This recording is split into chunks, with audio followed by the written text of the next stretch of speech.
26 से 29 अक्टूबर तक प्रतिदिन होगा गौपूजन, कथा, नाट्य मंचन और संतों का आशीर्वचन। वाराणसी। प्रत्येक वर्ष की भांति इस वर्ष भी गोपाष्टमी के पावन अवसर पर श्री कृष्ण कुमार खेमका गीता प्रेस के संरक्षण में 26 से 29 अक्टूबर 2025 तक काशी में भव्य गौ महिमा महोत्सव का आयोजन किया जा रहा है। यह आयोजन प्रतिदिन सायं 6 बजे से 8 बजे तक श्री काशी विश्वनाथ नया मंदिर गौशाला, बिरदोपुर, महमूदगंज में पत्रकार वार्ता में कृष्ण कुमार खेमका के प्रतिनिधि एवं कार्यक्रम संयोजक Akhilesh, doctor OP Singh, doctor Vaibhav Jaiswal, Vrindavan से पधारे गोपाल दास महाराज, सनातन केसरी, गोरक्ष प्रांत प्रमुख लल्लन कुंवर सिंह, सत्येंद्र कुमार आदि उपस्थित रहे। वाराणसी से प्रभात श्रीवास्तव की रिपोर्ट। मैं प्रोफेसर डॉक्टर ओपी सिंह, पूर्व विभागाध्यक्ष काय चिकित्सा विभाग, आयुर्वेद संकाय चिकित्सा विज्ञान संस्थान, काशी हिंदू विश्वविद्यालय। ये प्रतिवर्ष लगभग ये कार्यक्रम यहाँ पे होता है और उसका उद्देश्य यही है कि गाय का महात्म्य, हमारे वेद पुराण उपनिषदों में गाय के बारे में जो तथ्य बताए गए हैं उनको लोग जानें, और वैज्ञानिक सत्र का ये उद्देश्य है कि गाय के बारे में, देसी गाय के बारे में जो अनुसंधान हो रहे हैं, पंचगव्य चिकित्सा के बारे में, गोमूत्र का क्या उपयोग है, गोबर को हम कहाँ यूज कर सकते हैं, इसके बारे में जागरूकता, जन जागरूकता चलाई जाएगी। कथा का भी आयोजन किया गया। कथा का आयोजन कथा के माध्यम से, क्योंकि भारत का जो व्यक्ति है, हमारा जो समाज है, वो आध्यात्मिक रूप से ज़्यादा सशक्त, लेकिन जब जर्सी और होलिस्टीन फ्रीजियन HF गाय, जब से विदेशी गाय या हाइब्रिड नस्ल जब से नस्लें आ गई हैं, तब से हम लोगों के शरीर में मान के चलिए कि 25% बीमारियों का कारण जो HF और जर्सी गाय का दूध या मिलावटी दूध है, तो उसके बारे में जानकारी देना कि उसका दूध नहीं यूज करना है, जो कि। जी नमस्कार, जय गौ माता। मेरा नाम डॉक्टर वैभव जायसवाल, मैं काशी हिंदू विश्वविद्यालय में बाल रोग विशेषज्ञ हूँ, आयुर्वेद से। सर, यहाँ पे आज प्रेस वार्ता रखा गया है गौ भक्त माल कथा का आयोजन को लेकर। कहाँ से महाराज जी आ रहे हैं? महाराज जी मथुरा में हैं, जो शिष्य हैं उन बड़े महाराज जी के।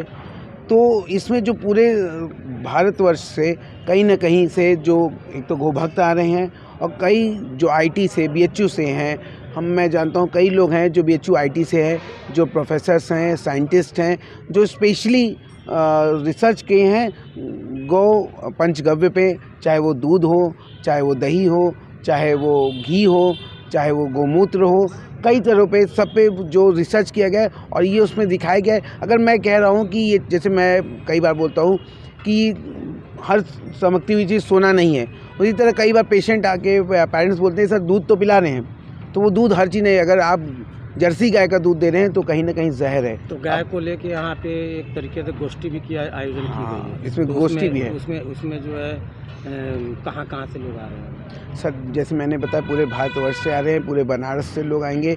अगर आप बात करें तो BHU से मैं जानता हूँ, हिमाचल प्रदेश के जो साइंटिस्ट हैं, ये 3 दिवसीय कार्यक्रम है, 26 से लेकर 29 तक। काशी की जनता से क्या संदेश देना चाहेंगे, कहना चाहेंगे? मैं आपसे यही कि आपके माध्यम से यही संदेश देना चाहूँगा कि पहले तो आप आइए, समझिए कि गोवंश क्या है ना। आप ये को यही नहीं मालूम, अगर हम बात करें कि हमारी देसी गाय क्या है, अगर यही नहीं जानेंगे तो हम दूध और दही और फिर उसके मूत्र के बारे में क्या बात करेंगे।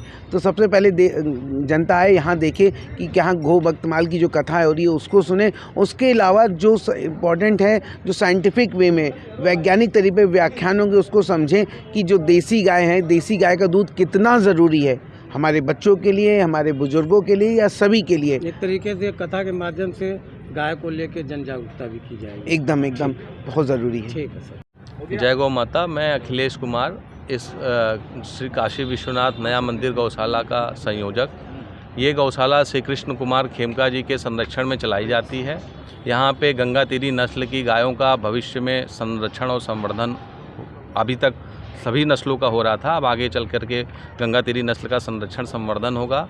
और आज यहाँ प्रेस वार्ता रखी हुई है, हाँ, इस आयोजन को लेकर ये हमारे यहाँ प्रत्येक वर्ष अष्टमी तिथि को गोपाष्टमी का कार्यक्रम मनाया जाता है, क्योंकि उस दिन सबसे पहली बार भगवान श्री कृष्ण गोचारण लीला प्रारंभ किए थे। गायों को चराने के लिए जंगल लेकर के गए थे, तो हम लोग उसको एक उत्सव महोत्सव के रूप में मनाते हैं।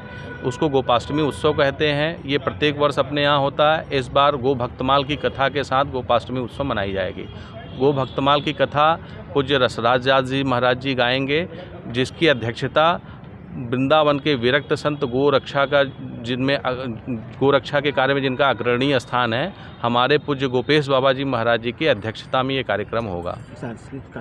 सांस्कृतिक कार्यक्रम होंगे और वैज्ञानिक गोष्ठियाँ होंगी, जिसमें BHU के सभी अपने प्रोफेसर और साइंटिस्ट विज्ञान में जो अनुसंधान हुए उसको उस गाय के ऊपर उस पर प्रकाश डालेंगे। और सांस्कृतिक कार्यक्रम में एक विशेष कार्यक्रम होगा, सन 66 के आंदोलन में जो गोरक्षकों के ऊपर और संतों के ऊपर गोली चलाई गई थी, उसका एक नाट्य मतलब लीला, नाट्य लीला रूपांतरण होगा। शोभा यात्रा वगैरह भी निकलेगी? शोभा यात्रा 5 बजे से निकलेगी। अपनी गाय के साथ साथ 500 से अधिक गोभक्त 29 तारीख को शाम को 5 बजे से 29 तारीख को शाम को 5 बजे से गोभक्त गाय आगे आगे चलेगी और उनके पीछे गोभक्त लोग कीर्तन करते, जय गो माता जय गोपाल का कीर्तन करते करते पीछे चलेंगे और पूरे इस एरिया की परिक्रमा करेंगे। कितने लोगों की बैठने की यहाँ पर कम से कम 1000 लोगों की बैठने की व्यवस्था है। कथा कब से कब होगी? कथा शाम को 6 बजे से 8 बजे तक होगी। और उसके क्या कहना चाहेंगे काशी की जनता से? काशी की जनता आपसे यही निवेदन है कि गौ सेवा हम लोग के लिए सबसे प्राइम दायित्व इसलिए है क्योंकि यहाँ हम लोग बाबा विश्वनाथ की नगरी में रहते हैं। और बाबा विश्वनाथ के जो वाहक हैं वो नंदी महाराज हैं। नंदी महाराज यहाँ पे अब दिखाई नहीं देते हैं। क्यों? क्योंकि समाज ने उनका बहिष्कार कर दिया और वो बहुत दुर्दशा को प्राप्त हैं। तो हम लोग यहाँ से एक बार संकल्पित हों कि ठीक है, शहर में अभी कुछ कारणवश मजबूरियाँ हैं, यहाँ पे नंदी का संरक्षण संवर्धन नहीं हो सकता है, लेकिन यहाँ से कुछ दूरी पे गौशालाओं का निर्माण हो, वहाँ पे अच्छे सुंदर नंदी तैयार किए जाएं और जिससे समाज में जो संवर्धन का काम होता है गौ सेवकों के यहाँ, जो गोपालकों के यहाँ, उसका संवर्धन का काम विशुद्ध नंदी के द्वारा हो। और नंदी के द्वारा बहुत प्रकार के ऊर्जा के संयंत्र आजकल चलाए जा रहे हैं। तो हम लोग काशी में काशी नंदीशाला भी हमारी प्रस्तावित है, जिसमें हम लोग अधिक से अधिक गंगा तिरी नस्ल के नंदी तैयार करेंगे और समाज में वितरित करेंगे। ठीक।